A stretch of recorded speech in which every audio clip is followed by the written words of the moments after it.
So today, lads, we're gonna be talking about Juju Watkins and the stat padding accusations for Juju Watkins in college.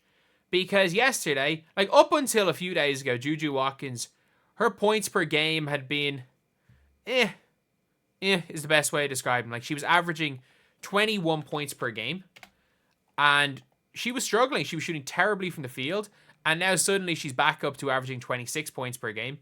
And a lot of that has been brought up by their last two games, which were 50-point wins in which she had 34 and 40. But in those games, she played 31 and 32 minutes. And down the stretch, while up 50, she was still playing, and they still had her chucking, getting shots up in order to go and get those stats up.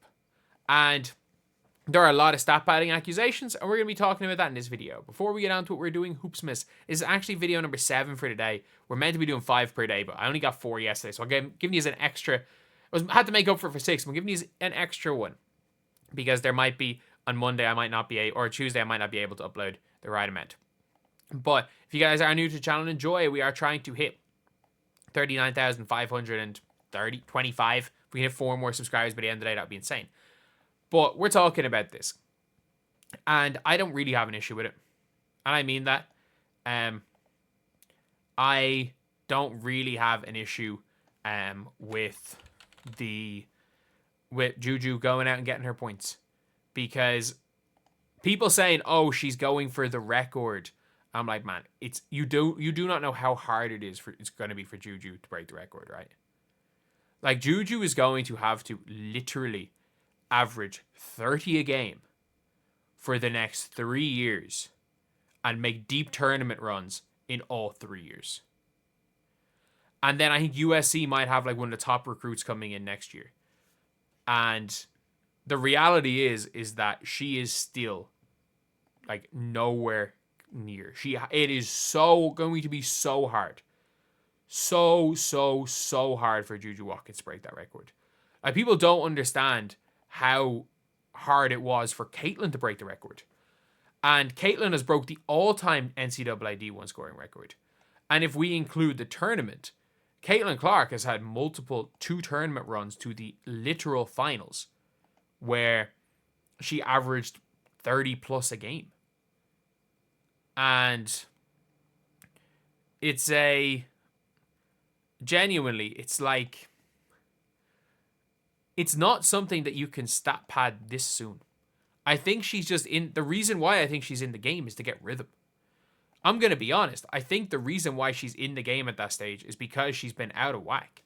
Like, shots fall. Like, at the same time, if you want to look at how she's been shooting, in the loss to Notre Dame, she shot 40% of the field. Shot 40% in the previous game. Like, she had been shooting horrifically. Like, on the season, her percentages are gone up to 38% from 3. Do you guys not know that she was shooting 17% from 3 2 games ago? I'm not joking when I say 17%. Her shooting 42% from 3 and 81% from 3. It's got her average up to 38. She's pulled Alexi Hull from like one of the worst to a good shooter. And look, I think she's just trying to get rhythm. She's been shooting horrendously all year. And like that can happen. It can really easily happen. And it's these type of games that don't matter, where you can really just figure things out, which she hasn't really been able to do that this season. Like if we look even in the WNBA, the game that Aaliyah Boston turned it around this season, like Aaliyah Boston started off the season terrible. We all know that. But the game that she turned it around was the Connecticut Sun game, when they were like really getting killed. And Caitlin gets pulled like 2 minutes into the third quarter. And they literally run every single possession through Aaliyah Boston. And Aaliyah Boston got her rhythm. Then she had she had a career high the next game. And that's the reality of the situation, is that yes, you can argue it from a stat padding perspective. And you can also argue it from a rhythm perspective. Like, she is now shooting well enough, and there should be no excuses when she comes up against Oregon, who are a good team.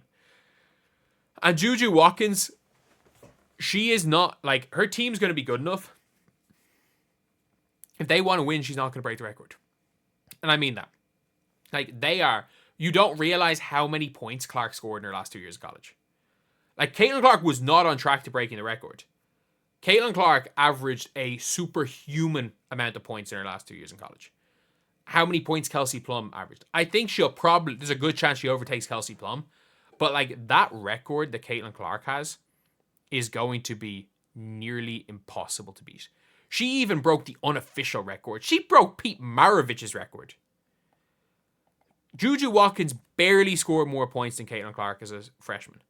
And Juju Watkins, off the back of some serious stat pad, 3 out of 4, you can argue stat padded games. Like, games where she stayed in the game and was chucking. Like, she had 8 of her 24 against Notre Dame the last 3 minutes when it was a 20-something point game. Like, she had 40 against the team, California Baptist Lancers, who are 0-9. Like, once they get into conference play, that's when we'll really see what she's made of. Like, if you want to look at what USC's schedule is for the year, like, they're in the Big Ten. So, like, they have a quite easy out-of-conference schedule. But they still have to play Oregon, who are pretty good, UConn, and then they've, like, UConn, Michigan, Nebraska. Like, once they go again into conference play, it's like Rutgers, Maryland. You're playing Indiana, who are borderline, like, should be ranked. You're playing Iowa, who are ranked. Like, Minnesota are good, Wisconsin, Ohio State, UCLA, Washington, and UCLA again. So, like, it is not going to be easy for this team to do well. And, like, if these are as good as expected, and suddenly you're seeing them play like they are, like, I think 6 is ranked too high. Like, Juju's, I don't think she's going to break record, but if she gets close to the record and wins two rings, yeah, like, there is that argument, best college player ever. I don't think it's going to happen. But, yeah, I don't mind it. Look, I don't mind stat padding when it's to get rhythm. Like, if she's got rhythm, she's back averaging 26 a game, and then they play against a team that they're beaten by 50 later on, and she's still out there chucking, then, okay, an argument can be made. But I think at this time, considering how poorly she was playing by her standards up till these last 2 games, I think it's really hard to go and argue stat padding. And I would love to argue stat padding, but I also don't think she's going to. I think she's going to come close, but also not close to Caitlin's record. Like, people do not realize just how far Caitlin's record is off anybody. When they're talking about, oh, Juju's going to guarantee to break it, man. Juju barely scored more than her as a freshman. Will probably not score more than her as a sophomore. And then Caitlin went to a different stratosphere for her last 2 years. Like, the record is not going to be touched.